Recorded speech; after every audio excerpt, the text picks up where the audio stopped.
오늘 우리에게 주시는 하나님 말씀 구약 성경 시편 105편 4절로 6절까지 말씀입니다. 시편 105편 4절에서 6절까지 말씀, 주신 하나님 말씀 제가 봉독해 올리겠습니다. 여호와 그의 능력을 구할지어다. 그의 얼굴을 항상 구할지어다. 그의 종 아브라함의 후손 곧 택하신 야곱의 자손, 너희는 그가 행하신 기적과 그의 이적과 그의 입의 판단을 기억할지어다. 아멘. 여러분, 기적을 믿으십니까? 보통 이런 질문을 받으면 믿는다라고 대답하기도 그렇고 반대로 안 믿는다라고 말하기도 찝찝한 그런 상태가 됩니다. 기적을 믿는다라고 말하면 그럼 내가 말도 안 되는 일 한번 시켜볼 테니 해보라는 어떤 공격이 들어올 것 같습니다. 그렇다고 저는 기적을 안 믿습니다라고 말하면 성경에 기록되어 있는 수많은 기적들을 모두 부정하는 불신자로 전락하는 것 같아 두렵습니다. 그러다 보니 크리스찬들은 역사 속에서 두 가지 타협적인 태도를 보여왔습니다. 먼저 그 첫 번째 태도가 기적을 맹신하거나 아예 반대로 기적을 인정하지 않는 극단적인 태도입니다.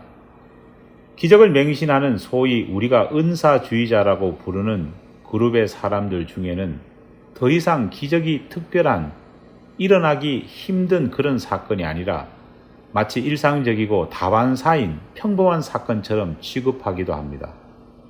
또 반대로 기적을 아예 부정하는 사람들은 아무리 예수를 믿어도 합리적이고 과학적이어야지 이성이 상실되면 되나 그렇게 말하면서 성경 속에 나오는 기적들을 과학적이고 합리적인 방법으로 해석하려 시도합니다. 이런 사람들을 우리는 흔히 자유주의 신앙을 가진 사람이라 부릅니다. 그런 사람들에게 홍해를 건넌 사건은 말라버린 깊은 바다 바닥을 하나님의 은혜로 건넌 사건이 아니라 얕은 발목 정도 깊이 정도밖에 되지 않은 연한 갈대밭을 걸어서 걷는 것으로 이해해버립니다. 예수의 부활 역시 죽었다가 다시 살아난 사건이 아니라 엄청난 고통에 기절하신 예수님이 다시 깨어난 사건이라 그렇게 설명하려 합니다. 또 다른 방법으로 기적을 이해하고 설명하는 크리스찬들도 있습니다. 성경이 기록되던 시대까지는 기적이 존재했지만 성경이 완성된 후에는 더 이상 기적 같은 것은 일어나지 않는다라고 생각하는 것입니다. 지금은 그때보다 과학이 발달했고 여러 가지 사용 가능한 수많은 수단들이 있기에 하나님께서는 더 이상 우리에게 기적이라는 수단을 사용하시지 않는다라고 그렇게 말합니다. 과연 어떤 말이 맞을까요? 기적에 대한 우리의 입장과 이해 그리고 믿음은 어떠해야 할까요? 초대교회 교부 중 하나였던 아우구스티누스는 기적을 이렇게 정의했습니다. 인간의 상식과 법칙을 벗어난 모든 어렵거나 비상해 보이는 일들. 아우구스티누스는 기적을 일상적이거나 쉽게 자주 일어나는 일이 아니라고 말합니다. 그는 기적을 어렵거나 비상해 보이는 일이라 그렇게 정의합니다. 데이비드 훔이라는 철학자는 기적을 정의하기를 자연 법칙에 위배된 어떤 사건이라 말합니다. 기적에 대한 부정적인 시각을 엿볼 수 있는 해석입니다. 하지만 이에 반해 리처드 퍼틸 같은 사람은 기적을 역사 속에서 활동하시는 하나님께서 자신을 보여줄 목적으로 평소의 자연 질서에서 벗어나 한시적으로 예외되게 하나님의 능력을 사용하신 사건이라 그렇게 설명합니다. 기적에 대한 긍정적인 시각을 엿볼 수 있습니다. 기적에 대한 여러 가지 시각이 이처럼 많습니다. 그런데 오늘 본문 말씀을 통해 성경은 아주 흥미롭고도 명확한 기적에 대한 몇 가지 사실을 보여줍니다. 오늘 본문 말씀을 다시 읽어드리겠습니다. 여호와 그의 능력을 구할지어다. 그의 얼굴을 항상 구할지어다. 그의 종 아브라함의 후손 곧 택하신 야곱의 자손, 너희는 그가 행하신 기적과 그의 이적과 그의 입의 판단을 기억할지어다. 아멘. 오늘 우리에게 주신 말씀을 통해 하나님께서는 우리에게 무엇을 말씀하고 계실까요? 먼저 기적을 아예 믿지 않거나 성경이 완성되기 전 시대까지만 기적이 존재했다, 지금은 존재하지 않는다라고 생각하는 사람들을 향해 오히려 하나님께서는 여호와의 능력을 구하라고 말씀하십니다.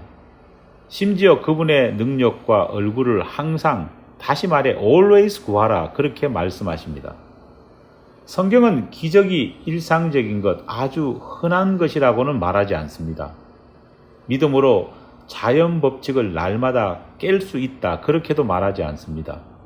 기적이 되려면 일상적으로 일어나서는 안 됩니다. 만약 오병이어의 기적이 매일매일 몇 분에 한 번씩 일어난다면 그 기적이 무슨 가치가 있겠습니까?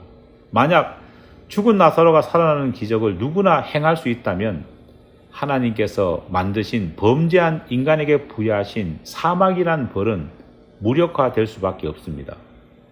하나님께서 천지만물을 만드시면서 만드신 이 세상을 관리하고 세우시기 위해 수많은 법칙과 힘을 제정하셨습니다. 만약 그것들 모두가 무력화된다면 하나님의 뜻은 온전히 이 땅 가운데 구현될 수 없을 것입니다. 오히려 창조주 하나님의 의도가 뒤집힐 것입니다.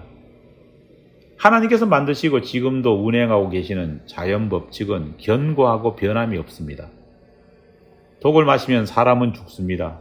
20층 아파트 옥상에서 뛰어내리면 사람은 100에 100 죽게 됩니다.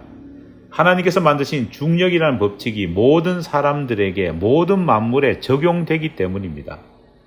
하지만 그럼에도 불구하고 모두가 예외 없이 100% 죽는다라고 말할 수는 없습니다. 왜냐하면 견고한 만물을 운영하는 하나님의 법칙이 있음에도 불구하고 그 속에서 간혹 살아나는 사람들이 있기 때문입니다. 하나님의 특별한 뜻과 계획이 있는 경우입니다. 세상 모든 법칙을 만드신 분의 특별한 계획이 특별한 상황 속에서 펼쳐질 때가 있다는 것입니다. 도로에서 빨간불이 켜지면 모든 자동차는 반드시 정차해야 합니다. 파란불이 다시 켜질 때까지 기다려야 합니다. 그것이 법칙입니다. 만약 그 법칙을 지키지 않는다면 예외 없이 경찰에게 티켓을 받게 됩니다. 하지만 빨간불이 켜져 있음에도 불구하고 교통법칙을 지키지 않아도 되는 경우가 있습니다. 법칙을 깨트리는 행동을 해도 티켓을 발급받지도 않고 비난받지도 않습니다. 바로 응급 상황 속에서 그 문제를 해결하기 위해 달리는 앰뷸런스와 경찰차입니다. 분명 약속된 교통 법규를 어기고 있지만 이들의 모습을 보면서 비난하는 사람은 한 사람도 없습니다. 오히려 격려합니다. 길을 열어 협조해 줍니다. 왜 그럴까요? 법을 만든 사람이 예외를 인정했기 때문입니다. 법보다 더 우위에 있는 존재가 그것을 허용했기 때문입니다. 기적도 이와 똑같습니다. 세상 모든 만물과 법칙을 강조하고 주관하는 하나님께서 응급한 상황 속에서 세상 법칙을 깨뜨리시며 행하시는 것이 바로 기적입니다. 우리는 하나님의 그런 모습을 보면서 비난하기보다는 그것을 보며 소망을 얻고 희망을 가집니다. 여호와 그의 능력을 구할지어다. 그의 얼굴을 항상 구할지어다. 비록 강력한 하나님께서 만드신 자연법칙 속에서 그 가능성이 희박할지라도 하나님께서 비상 상황 속에서 일으키실 능력을 구하라고 우리에게 명령하십니다.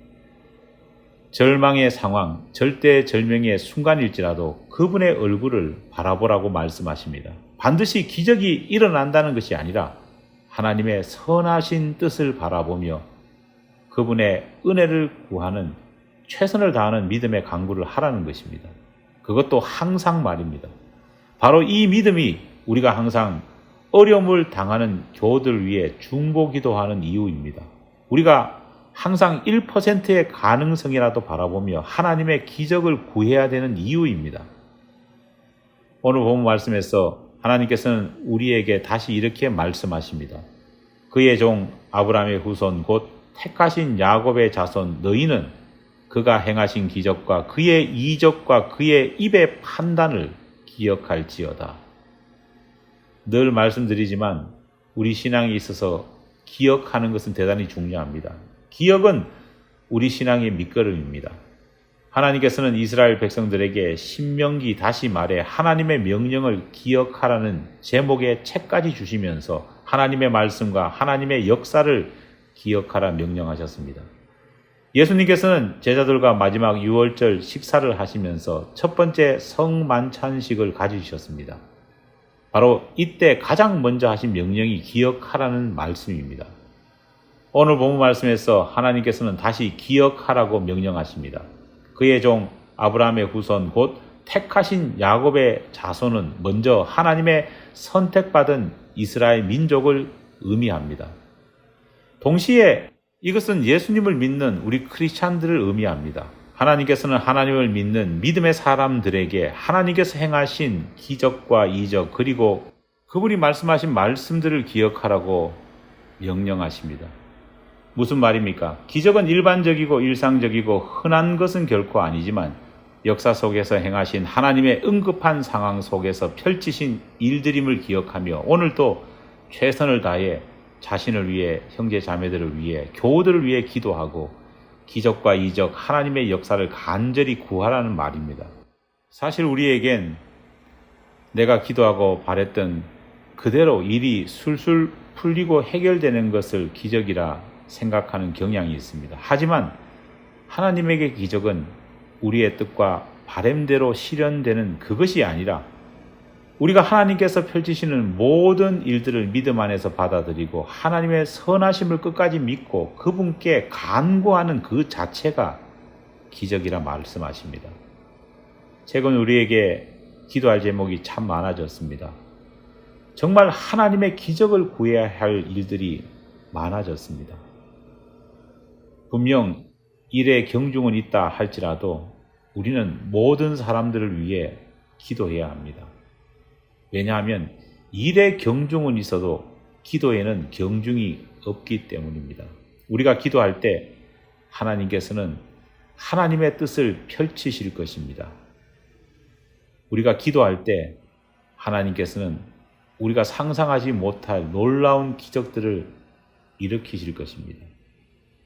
우리에겐 정말 기적적으로 신분의 문제가 해결된 성도들이 있었고 우리에겐 정말 기적적으로 뇌출혈로 인한 수술과 그 후유증을 이겨낸 성도들도 있었습니다.